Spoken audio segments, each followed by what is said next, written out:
요나서 강의 마지막 7번째 시간입니다. 드디어 요나서가 이제 마지막에 다다랐습니다. 요나서는 참 익숙하면서도 여러분 그 7주 동안 같이 말씀을 보시면서 어떠셨어요?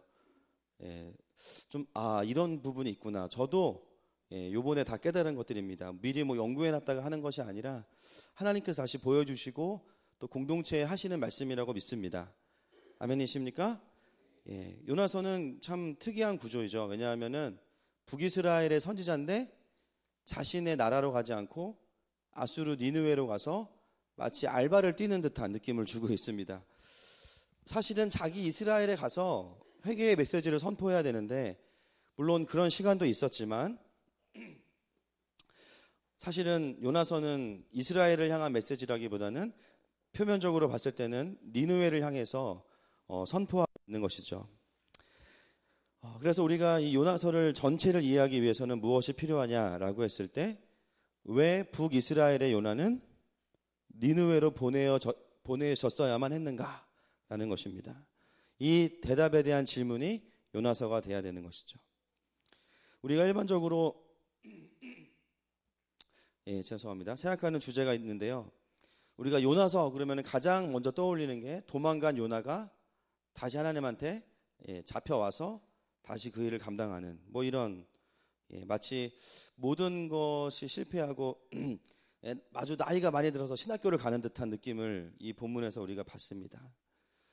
마치 하나님께서 요나를 변화시키셔서 다시 그를 성숙하게 하시고 변화시키는 게 핵심인가라고 우리가 고민할 수 있지만, 그렇다고 하기에는 너무나 분명한 말씀이 있습니다. 4장 1절 말씀 같이 읽겠습니다. 시작.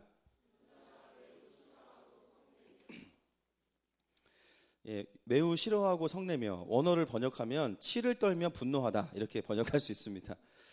주님께서 요나를 성숙시키시는 게 목적인데요, 마지막 장에서 그 목적이라면 요나의 이런 모습은 부담스럽습니다. 그렇죠? 주님이 공을 들였는데 마지막 모습이 뭐예요? 치를 떨며 분노하다. 누구한테 분노하고 있습니까? 하나님께 분노하고 있죠. 이런 부분들을 보면 하나님께서 요나를 돌이키셔서 사용하시는 것은 맞지만 요나의 성숙이 요나서의 목적은 아니라는 것이죠. 여러분 4장을 보시면요, 요나는 굉장히 분노 조절 장애를 가지고 있습니다. 막 화내다가 하나님이 박넝쿨을 주시니까는 막 기뻐해요. 제가 봤을 때는 선지자로 활동하기 이전에 먼저 우리 수요일날 방배동에 오셔가지고 속사람 학교를 들으셔야 될 것 같아요. 여러분 보통 이렇게 일반적인 그리스도인이라면 선지자를 떠나서 주님이 일하시면 어떻게 반응하시겠습니까, 여러분?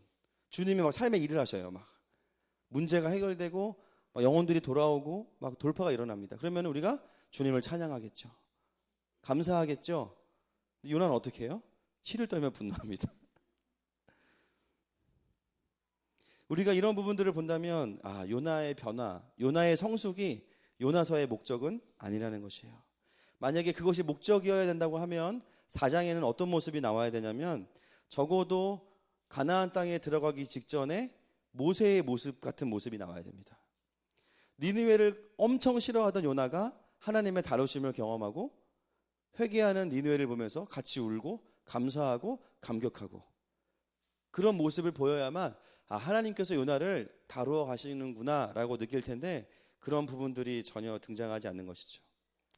여러분 4장을 읽으시는 동안 어떤 마음이 드셨습니까?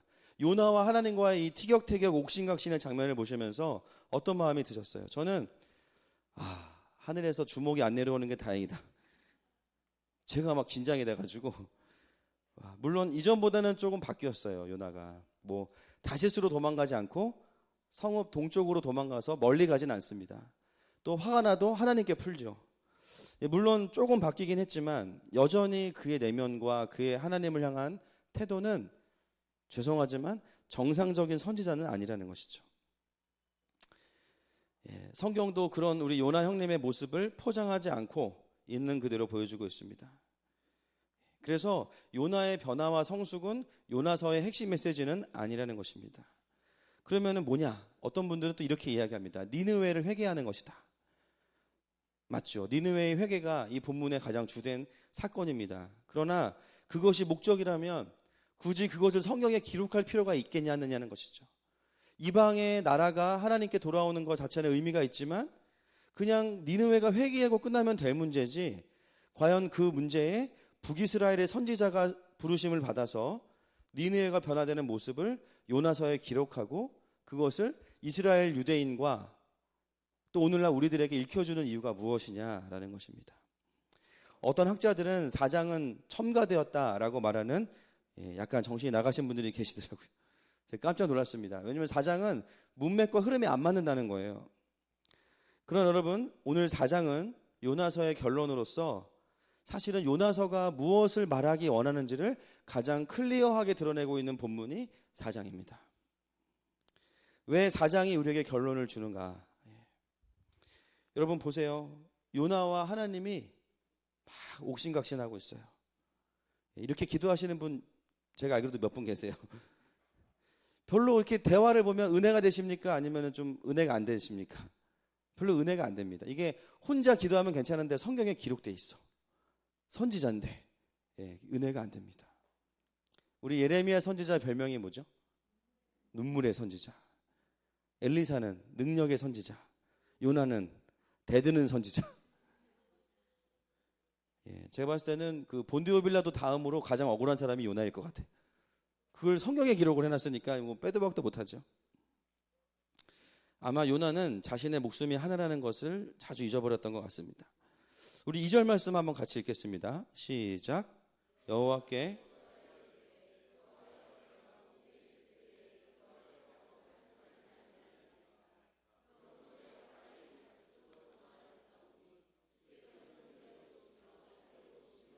노하기를 더디하시며 이내가 크시사 뜻을 돌이켜. 아멘. 여러분, 요나의 문제는요, 하나님을 너무 정확히 아는 데 있습니다. 분명히 니느웨가 이렇게 회개할 줄 알았어. 그래서 애초에 안 갔는데 결국엔 가서 했는데 니느웨가 돌아왔어요. 애초에 이런 일이 벌어지면 안 되는 거였어요. 왜냐하면 요나는요, 니느웨가 망하기를 간절히 원했습니다. 왜입니까? 아수르가 이스라엘을 공격하고 못살게 굴고 또 그 땅에 죄악이 가득하기 때문이에요. 그래서 니느웨가 망하는 것은 그게 옳은 것이고 그게 공의로운 것이죠. 저 사람은 망해도 싸다, 이런 거예요, 한마디로 말하면. 요나 개인적으로도 그렇고 하나님 나라의 관점에서도 그렇고 하나님의 선택된 백성인 이스라엘을 감히 공격하는 아수르는 망해야 된다는 거죠. 하나님께서 그들에게 은혜를 주시는 게 너무 싫었던 겁니다.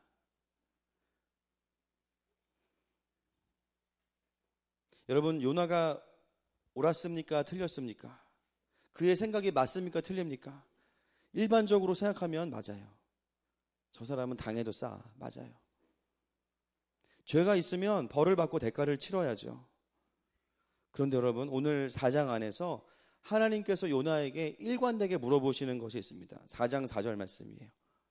같이 읽겠습니다. 4장 4절 시작.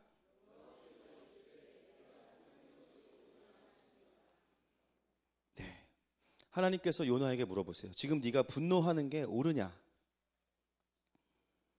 우리가 생각하기에는, 요나가 생각하기에는 본인이 옳다고 느끼기 때문에 하나님께 반항하는 거죠.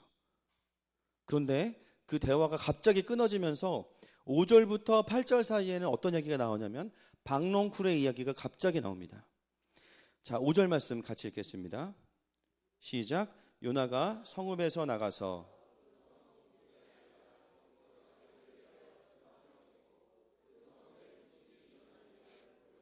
그 그늘 아래에 앉았더라. 요나가 성읍 동쪽에 가서 무엇을 하냐면 자기를 위해서 초막을 짓고 그 그늘 아래에서 지금 니느웨에 붙은 그 부흥의 불길을 보려고 앉아 있는 거예요. 근데 좋은 마음은 아니죠. 이제 니네끼리 한번 해봐, 뭐 그런 마음입니다.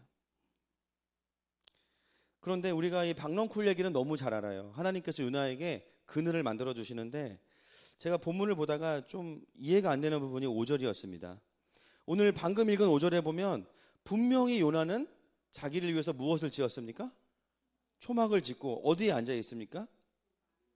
그늘에 앉아 있잖아요. 근데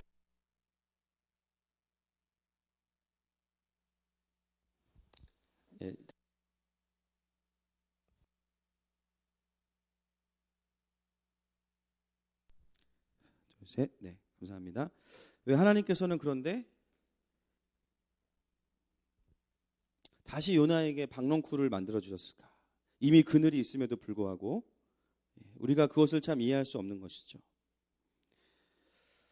6절 말씀 한번 같이 읽겠습니다. 6절 말씀 시작. 하나님 여호와께서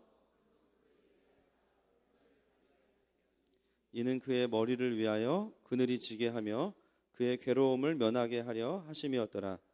요나가 박넝쿨로 말미암아 크게 기뻐하였더니. 여러분 자 보세요. 5절에서는 그늘에 앉아 있는데 6절에서는 너무 더워서 괴로워하고 있습니다. 제가 그 배경을 조사해 보니까 제가 이제 어제 그 요나가 있던 데를 다녀왔어요. 잠깐 다녀왔는데 가보니까 뭐 아무것도 없어요. 사막이에요, 사막. 뭐 풀도 없고, 뭐 천막도 없고, 소리 좀 잡아주십시오. 굉장히 아무것도 없는 허허벌판이죠. 완전히 사막 지형 가운데 있었던 것입니다. 여러분 요나가 지었던 초막은 어떤 천막으로 지은 것이 아니라 무엇으로 지은 것이냐면 따라합시다. 돌로 지은 것이에요. 돌로 임시로 초막을 쌓았기 때문에 지붕을 만들 수가 없습니다. 그러면 요나가 앉아있던 그늘은 어떤 그늘일까요? 돌 벽으로 만들어 놓고 그 벽에서 생기는 그늘 옆에 앉아 있었던 거예요. 그런데 문제는 뭐냐면 사막이다 보니까 태양이 어떻게 됩니까? 점점 올라와요. 나중에 머리 위에 딱 90도가 되면 어떻게 됩니까? 그늘이 없어지는 거예요. 여러분 사막에서는 정오가 되면요 온도가 섭씨 50도 이상 올라갑니다. 50도 이상 올라가고 사람들이 일사병에 걸려서 죽을 수밖에 없어요. 굉장히 힘들 때가 바로 그때인 것이죠. 하나님은 그때 사막에서 뜬금없이 요나를 위해서 무엇을 행하시냐면 박넝쿨을 준비하셔가지고 그의 초막에 지붕을 덮어주시면서 그늘을 만들어 주십니다. 할렐루야. 이것이 5절과 6절이 말하고 있는 것입니다. 우리가 이것을 모르면 왜 그늘이 있는데도 또 박넝쿨을 만들었을까 그런 고민을 하게 되는 것이죠. 쉽게 말하면 지금 요나는 그냥 더운데 하나님이 그늘을 만들어 주신 게 목적이 아니라 요나는요 한 번 더 구원을 경험한 것입니다. 마이크 좀 됐으면 주세요. 네.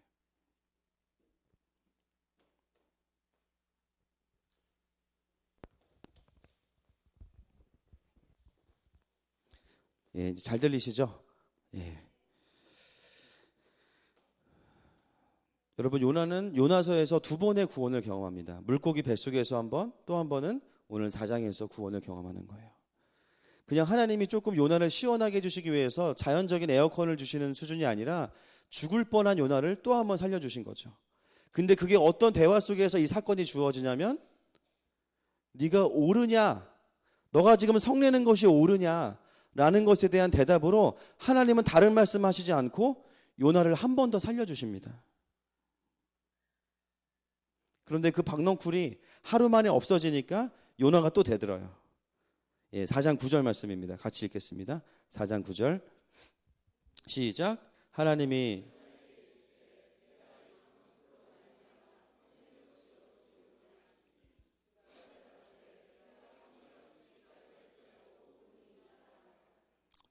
요나가 얼마나 이 성격이 그죠? 뭐라고 얘기합니까?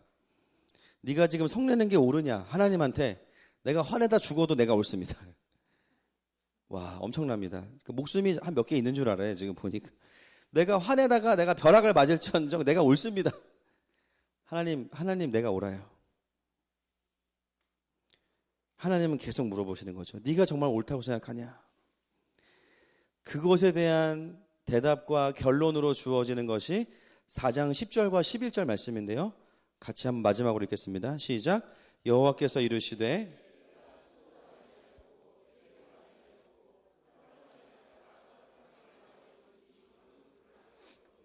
하물며 이 큰 성읍 니느웨에는 가축도 많이 있나니 내가 어찌 아끼지 아니하겠느냐 하시니라. 아멘. 박넝쿨을 아끼는 요나를 향해서 하나님 뭐라고 말씀하시냐면 이 성읍에 있는 좌우를 분별하지 못하는 자, 어떤 사람이에요?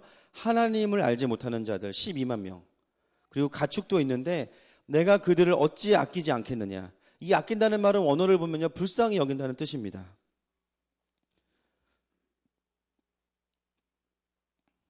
하나님께서 지금 요나에게 무슨 말씀을 하시냐면, 요나야, 나의 마음이 무엇인지 아냐? 내가 그 땅에 있는 사람들을 불쌍히 여긴다. 이 얘기를 하시는 거예요. 요나는 철저하게 자기중심적인 사람이었습니다. 자기가 2번에 걸쳐서 구원을 경험했어요. 그런데 자기가 받은 은혜는 다 잊어버리고 자기를 힘들게 하고 또 이스라엘을 괴롭히는 니느웨 아수를 향해서 저 사람들은 망해야 된다라고 생각하는 것이죠. 바로 그러한 요나를 향해서 너가 옳으냐라는 질문에 요나서 전체의 결론으로 주어지고 있는 것이 10절과 11절 말씀인데요. 나훔서를 제외하고 요나서가 2개가 끝날 때 어떻게 끝나냐면 단정형이 아니라 의문형으로 끝나죠.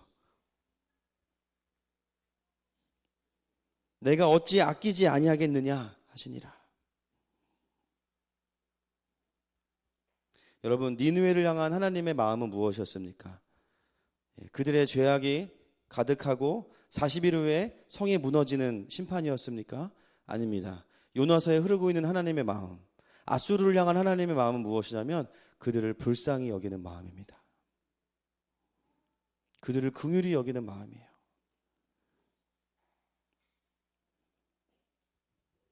요나는 하나님께 혼나고 회개하고 돌이켰지만 무엇이 없었냐면 그 땅을 불쌍히 여기는 마음이 없었어요.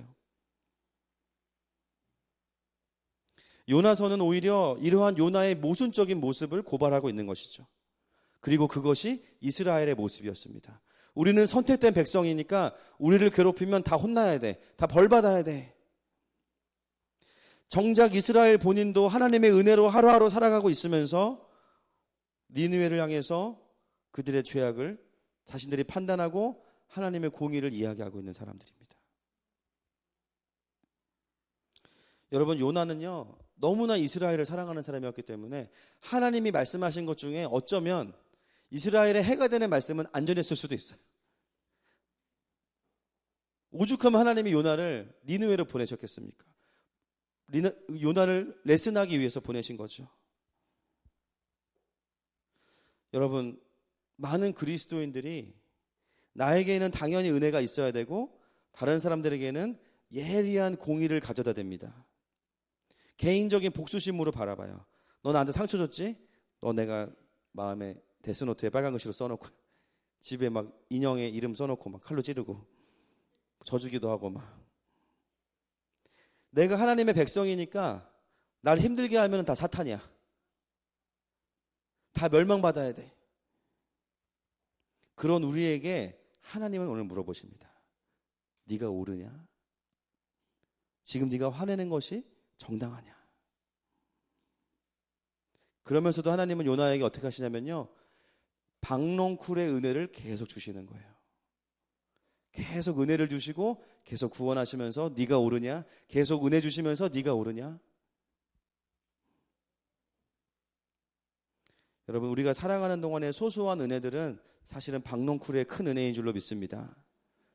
우리가 그런 은혜를 받고 살아가는 사람들인데도 불구하고 다른 사람을 향해서는 너무나 예리한 율법과 개인적인 감정을 들이대면서 내가 그들의 심판자의 자리에 올라가요. 여러분, 이것이 바로 교만입니다. 여러분, 이 세상에 사람을 심판할 수 있는 분은 하나님 한 분 외에는 없으십니다. 할렐루야. 그런데 우리는 그걸 잊어버리고 내가 느끼는 분노를 하나님도 느껴야 되는 거예요. 주님, 저 사람 좀 혼내주세요. 하나님 무슨 청부 살인 하시는 분도 아닌데, 흥신소 직원도 아닌데 하나님 저 사람 좀 어떻게 해주세요. 여러분, 얘기하셔도 괜찮습니다. 주님이 들으시고 주님이 알아서 하십니다. 그냥 내가 원하는 대로는 안 하세요. 오히려 하나님은 니느웨를 향해서 어떤 마음을 가지고 계시냐면 내가 저들을 사랑한다 이렇게 말씀하시죠. 오늘 요나는 11절에서 니느웨를 불쌍히 여기신다는 말씀으로 끝나지만 결국 이 니느웨의 자리에는 누가 들어가야 될까요? 바로 이스라엘이 들어가야 됩니다. 요나가 들어가야 되고요. 그리고 그 자리는 우리가 있던 자리입니다. 내가 이렇게 니느웨를 사랑하는데 하물며 이스라엘을 얼마나 더 사랑하겠느냐? 내가 니느웨를 이렇게 사랑하는데 하물며 내가 너희들을 얼마나 더 사랑하겠느냐. 할렐루야. 교회 못 오게 하는 남편, 말 안 듣는 자녀들 주님 심판해 주십시오. 하나님 뭐라고 말씀하실까요? 네가 화내는 것이 옳으냐? 내가 그들을 사랑하고 내가 그들을 긍휼히 여긴다. 아멘이십니까? 하나님 이스라엘만 사랑하시나요? 아니야, 나는 열방의 하나님이야. 여러분, 우리에게 옳은 것은 내가 따지는 시시비비가 아니라 하나님의 마음입니다. 하나님의 마음은 언제나 옳습니다. 오늘 하나님은 요나서 전체를 통해서 요나에게 그 질문을 던지시면서 요나서가 마무리되고 있는 것이에요. 심판은 하나님의 영역이고 우리는 영혼들을 불쌍히 여기는 마음을 가져야 된다는 것이죠. 제가 2014년도에 뉴스를 보다가 굉장히 재밌는 뉴스를 하나 기억이 납니다. 2014년도 6월인가 7월에 IS 무장 테러범들이 이라크 모술이라는 지역에서 어떤 일을 행했냐면 이라크 모술이라는 지역에 요나의 무덤이 있대요. 그 요나의 무덤을 폭파시켰어요. 그리고 거기에 놀이동산을 지었습니다. 지금 현재. 제가 그 뉴스를 보다가 궁금한 거예요. 이라크 모술은 어디일까? 지도를 찾아봤어요. 그 요나의 무덤이 있던 이라크 모술 어디일까요? 네, 니느웨입니다. 니느웨를 향해서 치를 떨던 요나가 어디서 죽었냐면 니느웨에서 죽었어요. 니느웨가 회개하고 하나님께 돌이키는 것을 너무너무 싫어하던 요나가 언제 바뀌어서 니느웨를 향해서 갔고 거기서 자신의 인생을 마무리했을까? 그의 무덤이 말하는 메시지가 무엇입니까? 그는 언제부터 그 땅을 위해 살기 시작했을까요? 바로 11절 다음이겠죠. 그러나 그 성경에 기록되어져 있지 않습니다. 하나님께서 요나에게 원하시는 것이 무엇이었을까요? 니느웨에 가서 멸망과 회개를 선포하는 것입니까? 아닙니다. 하나님이 니느웨를 불쌍히 여기신다는 것을 요나가 마음을 알기를 원한 것이죠. 그리고 그렇게 돌이키는 자들에게 소망을 주신다는 것을 이스라엘도 듣고 본받기 원하신 것입니다. 할렐루야. 여러분, 하나님께서 요나에게 원하신 것은 하나님의 긍휼함을 아는 선지자가 되기를 원하신 거예요. 영혼 없는 순종이 아니라 하나님의 마음을 아는 순종을 하기를 원하신 것이죠. 여러분, 사실 우리 모두가 다 니느웨에 사는 사람들입니다. 죄가 가득하고 마땅히 무너져야 되는 인생을 살고 있습니다. 그런데 우리의 인생 가운데 온전한 요나가 오셨어요. 누구실까요? 그분은 예수 그리스도이십니다. 그분은 하나님께 대들지도 않았고 그분은 즉각적으로 순종해서 자신을 쳐서 복종시켜서 근본 하나님과 동등됨을 취할 것으로 여기지 아니하시고 이 땅 가운데 내려오셨어요. 그리고 그분은 이 땅에서 죽으셨습니다. 요나의 무덤은 예수님의 십자가죠.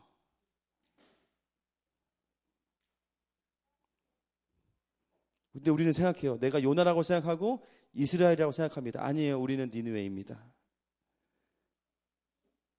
우리는 그 은혜를 받은 사람들이죠. 아멘이십니까? 그 은혜를 받은 우리는 어떻게 살아야 되겠습니까? 또 다른 니느웨로 가야 되는 것입니다. 개인적으로 꺼려지는 곳, 이곳은 좀 하나님이 심판하실 것 같다. 100% 여러분 그쪽으로 부르셨습니다. 나랑 관계가 좋지 않은 사람들이 니느웨죠. 저 사람은 좀 혼나야 돼. 하나님이 그 사람에게 여러분 붙이셨어요. 하나님 말씀하시죠. 가라가 아니라 내가 그들을 불쌍히 여긴다. 여러분, 우리는 이제 어떻게 살까를 고민하는 사람들이 아니라 어디서 죽어야 할까를 고민하는 사람들입니다. 아멘이십니까? 기분이 안 좋으시죠? 어쩔 수 없습니다. 본문이 말하고 있습니다. 우리가 각자의 니느웨로 가서 우리의 생명을 나누기 시작할 때 놀라운 것은 뭐냐면 그곳에 예수의 생명이 일어나기 시작합니다. 할렐루야. 여러분, 이것은 생명의 원리예요. 우리가 죽을 때 내 안에 있는 예수님이 살아나십니다. 할렐루야. 죽지 않기 때문에 열매가 없는 것이죠. 여러분, 오늘 이후로 어떤 고민을 하셔야 되겠습니까? 내가 어디 가서 죽어야 되나? 내가 어디 가서 내 무덤을 만들어야 되나? 여러분, 이 도시가 바로 예수 그리스도를 필요로 하고 있습니다. 온전한 요나이신 그분을 필요로 하고 있습니다. 아멘이십니까? 우리가 할 일은 무엇일까요? 예수 그리스도를 전하는 것이죠. 요나의 이름의 뜻이 비둘기였습니다. 우리는 비둘기예요. 우리가 가지고 가는 쪽지는 뭐냐면 예수 그리스도의 복음입니다.